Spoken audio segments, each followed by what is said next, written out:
नाज़रीन, वैसे तो इंसान परेशानी या फिर ज़हनी दबाव से तंग आकर खुदकुशी कर लेते हैं, लेकिन अब की बार जिसने खुदकुशी की है काम के दबाव की वजह से या प्रेशर में आकर, वो कोई इंसान नहीं बल्कि एक रोबोट है। एक रोबोट ने काम के प्रेशर में आकर खुदकुशी कर ली है। जी बिल्कुल, आप हैरान हो रहे होंगे कि एक रोबोट जो है वो किस तरह से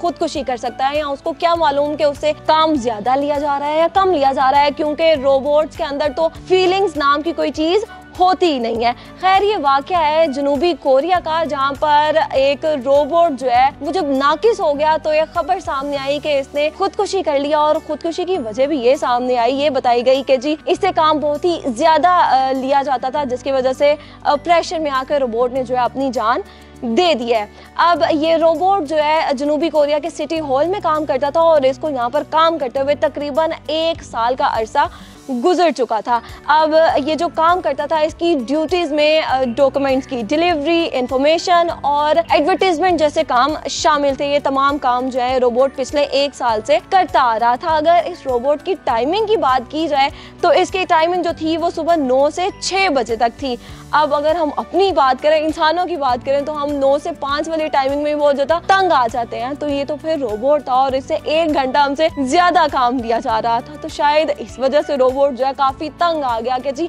मेरे से ज्यादा काम क्यों लिया जाता है। इसलिए उसने 6 फुट की छत से जो है वो छलांग लगा दी और अपनी जान दे दी। अब इस रोबोट के जान देने के बाद हमें सिर्फ इमरान खान जो है उन्होंने एक जुमला कहा था, वो ही याद आता है कि सुकून जो है वो सिर्फ और सिर्फ कब्र में ही है। अब ये मुझे सच होता भी दिखाई दे रहा है, चाहे इंसान हो या फिर रोबोट।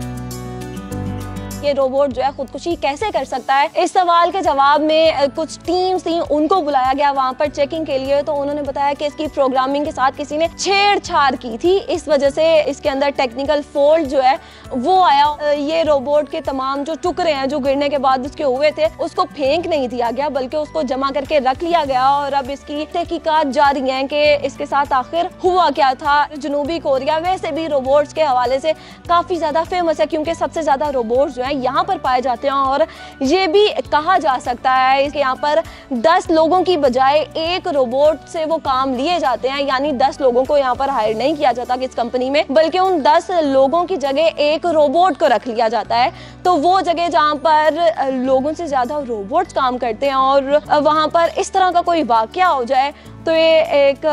काफ़ी तशवीशनाक जो है वो बात है। तो इसलिए ये जो कंपनी है अमरीकी जिसने रोबोट बनाया था, जो कि जनूबी कोरिया की एक सरकारी कंपनी में काम कर रहा था, उन्होंने इसके तमाम टुकड़े जो हैं वो इकट्ठे कर लिए हैं, और अब देखते हैं कि क्या खबर सामने आती है कि इसकी प्रोग्रामिंग में कौन कौन से जो है फॉल्ट है, या फिर इसके साथ किसी ने छेड़खानी की, या फिर टेक्निकली वैसे ही इसके अंदर कोई फॉल्ट आ गया जिसकी वजह से रोबोट जो है अजीबोगरीब हरकतें करना शुरू हुआ, और उसके बाद उसने सीढ़ियों से कूद जो है अपनी जान दे दी।